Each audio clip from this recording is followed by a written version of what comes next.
All right, we're going to talk about running shoes. Our favorite topic. Our I favorite think, on topic. the planet of Earth. This episode will probably not be an hour long, but it could be. It could be multiple hours It long, could be actually. multiple hours because we have many thoughts. Every day. You have pet peeves you want to talk about? So many.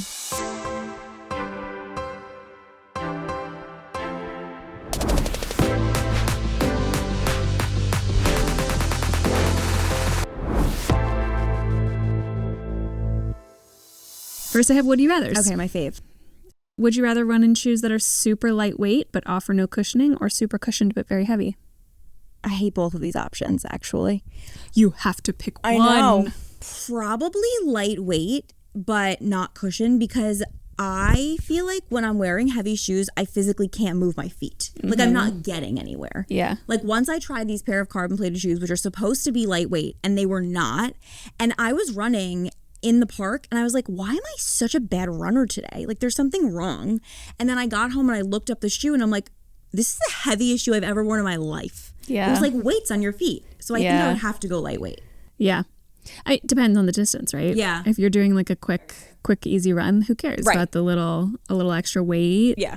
A little spring in your step. But if you're going a long distance and you don't have a cushion, you're going to destroy your foot. Oh, yeah. You're going to destroy it. And your knees and your everything.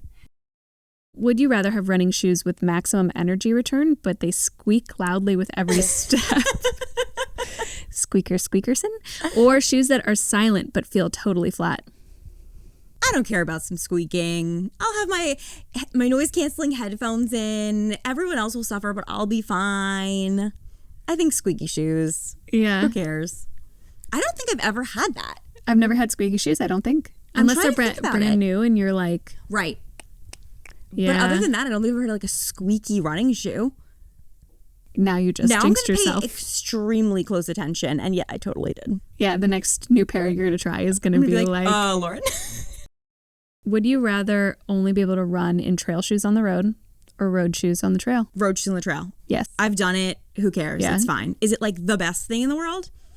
No. You do what you got to do. But you do what you got to do. Yeah. 100%. Would you rather have running shoes that make you faster but give you blisters, or shoes that are super comfortable but add 30 seconds per mile? 30 seconds per mile. Yeah. Well, I don't care. You don't have vanity about time, pace. Yeah, I'm not a pace person. Like, I don't care. You're a feel. I'm a feel person. Yeah. I think that you actually can injure yourself if you're going so fast and you have like nothing else taken care of. I don't think that's a good idea. Yeah. In my personal opinion. We're both runners. We are. You're more of a consistent, reliable runner than I am. I'm like, I do it for the races. I do it for the glory and the medals. And then I'm like, all right, I'm done. Yeah. But you're like every day. I think at the end of the year, one year we did like running by the math, and because we had tested a bunch of sneakers. Yes. And you were out of office that time when we were calculating, and I was like, well, I know Zoe runs at least 5 miles every day, and then she runs like a 10-mile every weekend. So then we did that, like calculated every single week. And I had just like calculated my miles and then did like a hair flip emoji, and I calculated yours and was humbled very fast.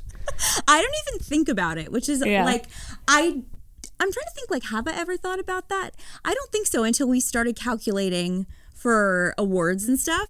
But I was never a runner. I danced my whole life. And then I was in, I think, middle school, and my mom had always been a runner.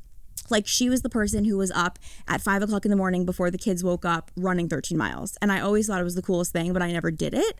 And then I was like really stressed in school, and I just was having like a hard time getting my like anxieties out. And she's like, I think you need to move. Like, I think the most important thing for you is to get out of like sitting and being still. You need to like move your body, and dancing wasn't like doing it because I was competitive dancing. Right. So that's stressful. That's not creative, and like, you know, it's like a lot of pressure. So she's like, you need to do something that has no attachment. And she's like, just go run around the block. And I just loved it. And then we did like 10Ks and things like that together.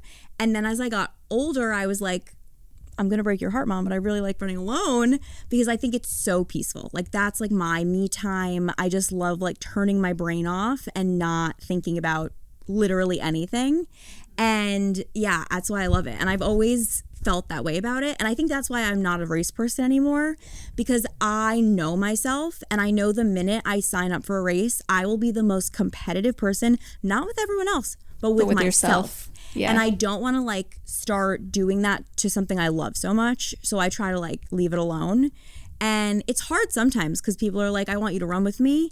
And I'm like, I really can't do it. Like, I just know myself too well to just like dip my toe in, because then I'll just be like, takes the joy out of it. It really will. If you're not doing it for the reason or in the way that you find brings you the most joy, then it's like, why do it at all? Like the other day, my friend called me and I was out of breath and she's like, what are you doing? I'm like, I'm running 14 miles. And she's like, for what? And I was like, what do you mean it's beautiful out? Yeah, it's gorgeous. I'm on Randall's Island, like looking at the beautiful nature. She's like, but you're running 14 miles and it's a Monday night. I'm like, this is like so fun for me. And she's like, okay, call me back later. You're insane. But I really do. I think it's so fun. How many miles do you run on a normal basis? I run 30 miles a week. 30? Yeah. Okay. So that's pretty good. I don't think that's crazy. I don't think it's that crazy. Thank you. I appreciate that. Are you running every single day? No, I don't run every day anymore. I used to when I was doing shorter distances. Yeah. But now I do longer distances, less days, because I really love cross training. Mm-hmm. I never loved cross training growing up, but now I really do. Like, I love Pilates and strength training and going to bar classes and yoga and stuff. And I don't want to miss out on that. So I feel like the longer distances, 5 days a week rather than 7 days a week, and shorter distances is like a better schedule for me. I haven't been running a ton lately, and so my mileage is 0. But when I was running a lot, I mean, when it was like marathon training or even just like training for a small little race, knowing that it's coming up. I mean, when it was marathon training, it was more than 20 miles a week, but it was like, that was kind of the minimum. I love running after work. That's my time. I tried running in the morning. It's just not for me. Yeah. Unless it's like a Saturday or Sunday. I understand that. On the weekend, I'll run in the morning because it's like you get it over with and then you can enjoy the rest of your day. Yeah. Running before work, I did it once last marathon training season, and because it was like one of those days that was like 99 degrees, and if you didn't get your run in at 6 a.m., 7 a.m., then you were running at 9 or 10 p.m. in order for the temperature to drop. I can't do that. And there was no way I was going to be running in the park at 9, 10 p.m. when I needed to get, 7+ miles in that day. 100%. And I did it. Came to work dripping sweat. It was so disgusting. And I have practically like a closet of clothes in my office and like shoes. And so I was like, great, I'll just like change when I get there. I had to fake shower in the bathroom and like wipe everything down, like slick my hair back, and I was like, I am going to be the most disgusting girl in the room all day. But that's fine. So you've run 4 marathons so far? 5? 4, yeah. Last year I did 2. The year before that 1, and then the year before that 1. Would you ever do 2 again? Probably not, because it sucked the joy out of it a little bit. Yeah, I get that. It kind of took longer for me, and not so close together. I think if they were spaced further apart, I did 1 in October and 1 in November. If they were spaced further apart, I would. But the like recovery period, not the physical recovery period, but the mental recovery and motivation recovery period has been so long. Like, I just don't think that that's sustainable for me. I need like one moment and then being like, oh, I can't wait to do this again, but not have to do it again. Mm-hmm. But New York's your favorite because you did Chicago too. Yeah. Yeah. I love New York. New York is like such a great marathon. It's so fun. It's hard, but you enjoy every step of the way. There's people, except for like some weird stretches on bridges and some parts in Williamsburg. Like, every other step is you've got cheering crowds for you, which is the best thing in the world. I like spend probably the entire 26 miles borderline crying, not because of pain, because it's just like such a beautiful moving moment. Like, last year or the year before, I was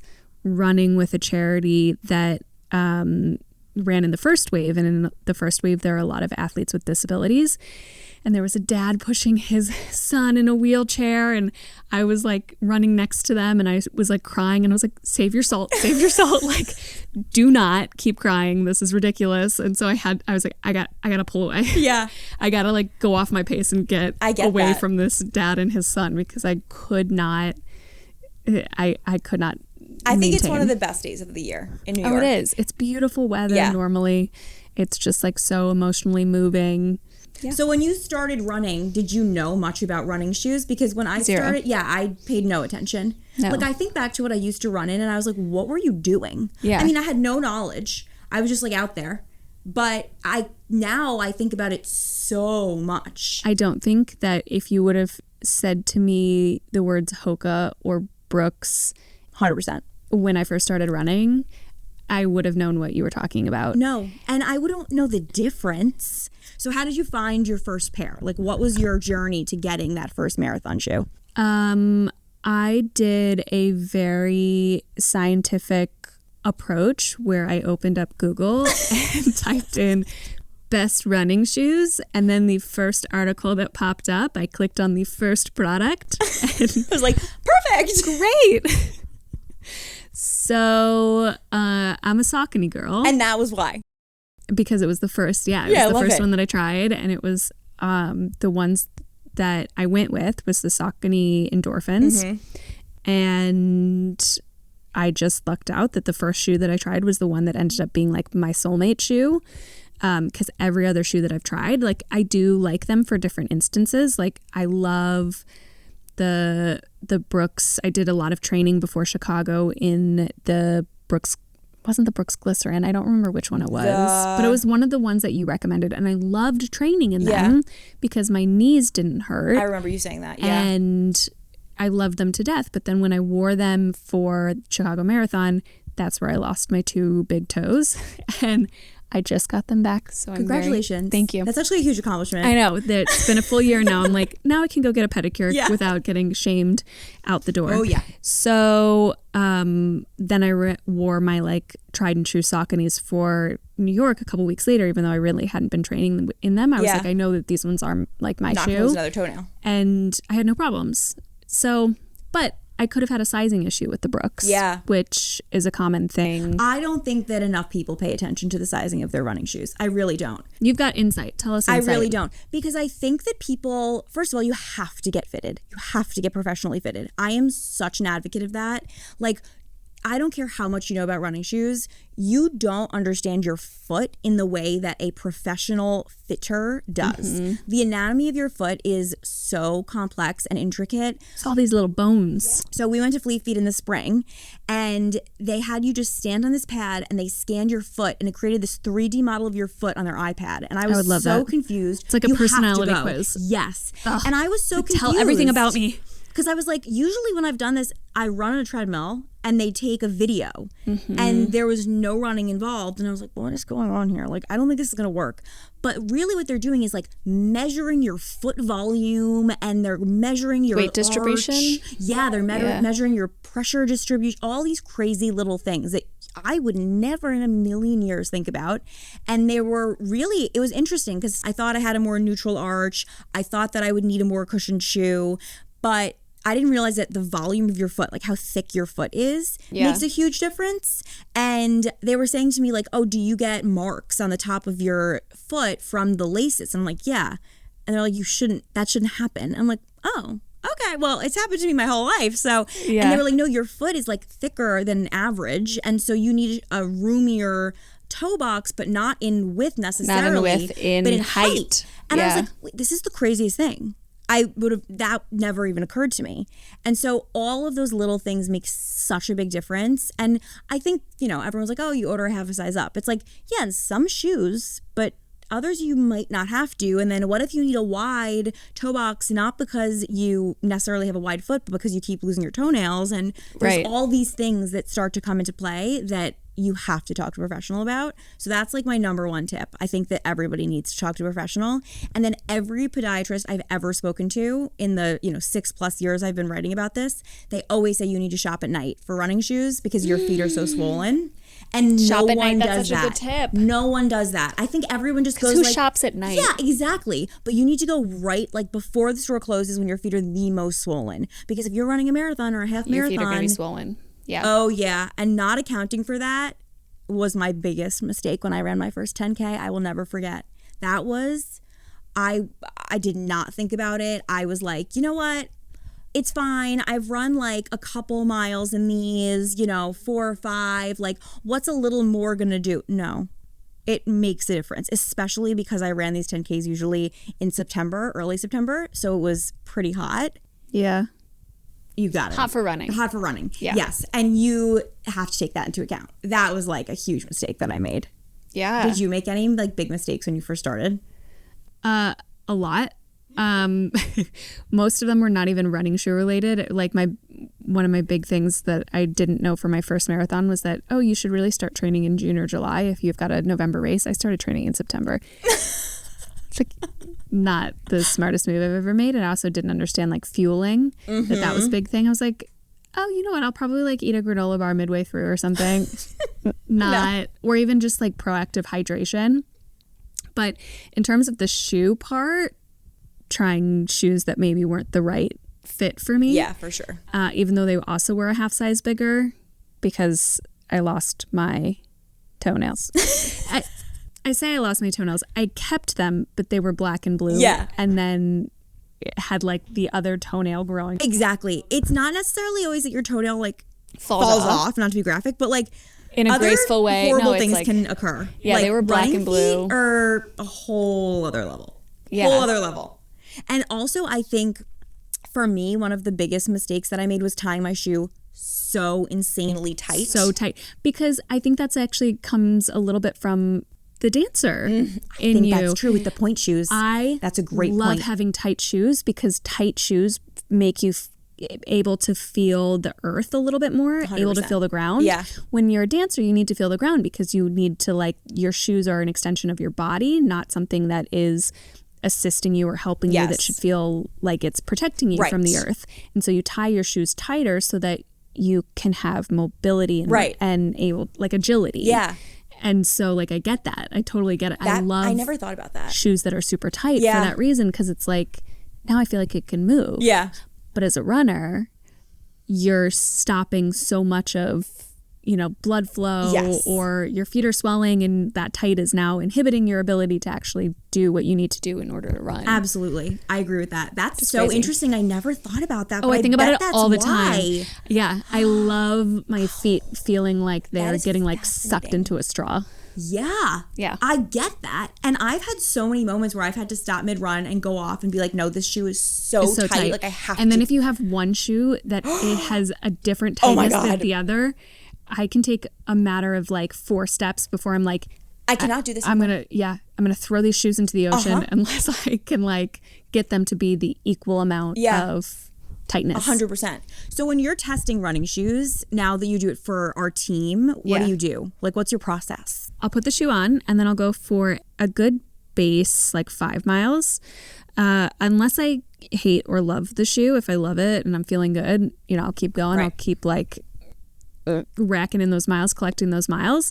If I hate the shoe, it's coming off. I'm ending the run early. Like I don't need to feel bad about myself. What's your process? Okay, I have a very specific process. I love it. I love the specific process. So I really hate running outside in a bad shoe. I can suffer indoors, but outside, because I love running outside so much, I don't want the shoe to ruin my experience. So usually what I do when I have a new shoe that I'm on the fence about that I haven't tried yet, I always bring it to the gym, and I bring 2 shoes to the gym. One that I know I love and I can run in, and then the other that is iffy and new and I'm trying it. And I'll get on the treadmill, I'll do a couple miles in the new shoe. And if by the time like my 5K is over, I'm miserable and suffering and I absolutely hate it, I will get off the treadmill and I will put on the new shoes. And everyone at the gym probably thinks I'm crazy. And they're like, what is this person doing? Especially during wellness awards, because we test like 15 shoes. So it's like every day I'm doing this. And they're like, what is this girl's shoe collection? She's got a problem. Yeah. She clearly... Shoppers Anonymous. Exactly. She clearly needs to seek help. And that's my process. And I love it. And then if it passes my treadmill test, I will do it outside. But not until it passes the treadmill test. Because one time, as you know... I know. I was going to say... the story that I'm going to tell right now. You have a horror story about a pair of shoes. Yes, because this is before my process. This is why I developed the process. I went to the gym and I had new shoes that we were trying for awards on my feet. And I was just like, I'm going to go run in them. It's going to be fun. Oh my God, my feet hurt so so much. They were throbbing. I couldn't even finish the 5K. And I got off the treadmill, I took the shoes off, and I walked home barefoot because I just couldn't do it. Like, you know when you're in heels and you feel like you physically can't move? That is what this felt like. And I was like, I've never had this experience with a sneaker before, but I need to announce to everyone on our team that you can stop testing these because they were so bad that I'm giving them such a bad score that they have no chance. Yeah, this one was a collective hate because I think it was one of those instances where we're like, don't tell me your thoughts. Yeah. But I have a pair of shoes that we hate. Yeah. And then you said it, and then I was like, on the count of 3, and then we named the shoe, it. and we were like, dun dun. Yeah. It was a bad one. Which doesn't always happen because we each have different preferences. Everybody has different feet. Right. So the fact that we all hated it that much. Yeah. Told me something. a very distinct shoe. Yeah. Yeah. I would agree with that. Everyone's staring at me, clearly. Her normal flow. That was my worst, I think, ever experience. I had one other pair that I wore when I first started running a million years ago. I mean, I honestly think I was a freshman in high school. And I had run in Brooks since day one. My mom loved Brooks. Yeah, you're a Brooks girl. Yeah, I always had loved them. And, I just did whatever she said when I started running because she taught me to run. Mm-hmm. And I wanted to venture out. And I don't even remember what I bought, but some other shoe. And I will never forget. So when I was taking the ACT when I was in high school, I would always run in the morning before because I like to get my body moving. I feel like I have my best days when I start off the day with movement. And so then I wasn't really sweaty and I just went to the ACT and my feet hurt so bad. Where they throb, you can feel your heartbeat in your foot. Yeah. And I couldn't obviously take the shoes off. I was in the middle of 100-person gymnasium taking this standardized test for a bazillion hours. They're like, who's the stinky feet girl? Literally. And then I will never forget, I got home, I took the shoe off. Lauren, the blister was the size of Mount Everest. It was the craziest thing I've ever experienced. Even my parents were like, you need to seek medical attention. It had a name. We named it. It was this bad. It was insane. My gosh. And I think that was a prolonged terrible experience, but the run was good. Mm-hmm. So I was whatever. But the shoe that we tested, the run was terrible. That's why you need recovery shoes. Yes. Slip on a pair of recovery slides. I am so into my recovery slides these days. Which ones do you have? I have the Ufus ones. Ufas. I love them so much. The one my father-in-law loves. Yes. He was a trendsetter. He was a hipster 5 years ago. He was walking around in their house in Florida going, Ufas, do you know anything about them? They're the next big thing. And I was like, right. You fool? Yeah. You look like a fool in those. And now they're everywhere. I love them. I did 11 miles one day and then I showered and I was going out with friends and I put on my nice sandals and they're hard as a rock. Yeah. My feet were screaming and I was like, this is why the Ufas are the best thing on the planet because my feet literally are they're happy after my run. I love them. You have the Hokas? I have the Hoka ones. Do you love them? I do. Yeah. Yeah, I do. I wouldn't say they're the best thing ever, but when your dogs are barking and you need to take those sneakers off, putting on a pair of cushy open-toed slides. Everything. It's the best feeling. Makes it the best. I completely agree with you. Yeah. So your Sauconys are your ride or dies? My Saucony Endorphins, yeah. Do you have any other that you just deeply love? Not really. Not from a brand perspective. Whenever we've done testing and I'm doing a little bit of blind testing, maybe I don't check the brand, not looking at the logo on the side of the shoe. I just kind of am grabbing the shoe, putting them on. Every time I've ever had a very instant positive reaction to a shoe, I look at the side, I'm like, duh, it's a Saucony. It just so fits my foot. It just feels springy and light on my foot. I just like the way that I feel in them. Even if maybe I were to get fitted and they're not the right shoe shape for me, there's something about the way that they make me feel when I'm running that I really enjoy, and the way that they feel on my foot that I really like. I've tried others. I don't mind the Brooks. Sometimes they're a little heavy for me. The Hokas are very heavy for me. I can't do them. I can walk in Hokas only. Yeah, like there's some people that absolutely adore them and love them. They're just not the ones for me. And I think that if you compare a Hoka sneaker to a Saucony sneaker, they look very different. Yeah. And that's probably why. Like I just gravitate towards Sauconys. Yeah. I'm trying to think of other ones that I like. I don't think that there's any that are like, I mean, like Chad's so annoyed with me because like half of our shoe storage is sneakers. Yeah, and he's me like, too. Why do you need these so many? And I'm like, I had to well, buy this was another my shoe first rack. marathon pair. So like They're special. there's memory. And then this pair is for when I am running on a treadmill. And this pair is when I'm doing like, these are my carbon plated ones. And then these ones are for if I'm doing like a long training run. It's like, you don't need that many. No, actually yes, I do. I do. No, I really do. No, Don't tell me about fashion, Chad. Yeah, please. Yeah. Oh my God. No, I need all of my sneakers. Yeah. I love the Saucony Triumphs. Those are my new favorite for distance. I like those too. Yeah. I really like those. And I get a wide size. So I size down actually. Yeah. I do an 8 wide and I love them. And then my new favorite thing are insoles. I am newly an insole person. Really? Yes. When I went and got fitted, Fleet Feet changed my life. And they were like, you should try these insoles because they were showing me the difference between if you take the insole out in your shoe and how it bends and it quite literally gives you no support or adds nothing to your foot. And then they were like, look at this and all the little things that it has and where it puts you a little height on your arch to, you know, balance the foot out and whatever. And I was like, wow, this is actually crazy how unsupportive the soles that come with your shoes are. Yeah. And so then I got the insoles and I put them in my shoe and I was like, this is revolutionary. Yeah. But one of my favorite podiatrists that I always talk to, one of the things that she always says is that it doesn't mean when you add an insole, you can make a bad shoe a good one. And I think that is so important to remember. The shoe has to be good. And then you're just adding like a little bit of a frosting. Yes, exactly. You're adding frosting to it. Speaking the baker language. Yes, I love it. The cake is good. The cake is good. But you add frosting. Exactly. Yeah. But you can't have a bad shoe and expect an insole to make it better. Mm-hmm. Let's talk about pet peeves. Because this is leading me into a pet peeve. Oh, this is where you're going to get like nice and hot and bothered. You're going to be sweating. You're going to be like... No, truly. Like, oh my God.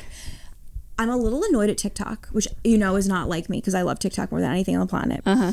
I think that the TikTok running community is a little much, I have to say. The TikTok everything community, if you get too deep into it, you hear one thing from one person, another thing from another person. But tell me about your running community. I just feel like sometimes the noise is too much. And for people who are getting into running, they think that I'm supposed to run in this shoe because everyone on TikTok tells me. And it's like, yeah, but they're all getting sponsored probably, first of all. And second of all, Chop my link. Literally. My link, yeah. And then second of all, your foot is completely different than theirs. Different, yeah. And that really bothers me. So that's one of my pet peeves is that just because it's a popular shoe does not mean it's popular for you. And which is how I feel about the Hoka. Mm-hmm. Everybody that I knew when I first started running was like Hoka, Hoka, Hoka. And so I thought, well, this is the shoe then. And it just wasn't the right one for me. For you. Exactly. Yeah. So that's one of my biggest pet peeves on the planet of Earth because I just think you need to go on your own journey. Yes. Like you don't need to listen to everybody. Test things out. Yeah.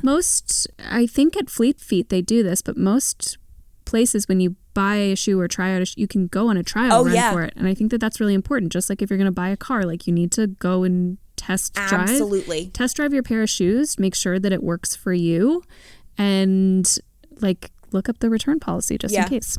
Okay, my two last pet peeves. One of my pet peeves is when people wear their running shoes to do weight training. Oh, yes, we've talked about this. This is why I have a separate weight training shoe. Just because of you, I keep a separate weight training shoe in my shoe storage. There is someone in my gym every morning when I am running, and they wear the most cushioned pair of Hokas to lift extremely heavy weights.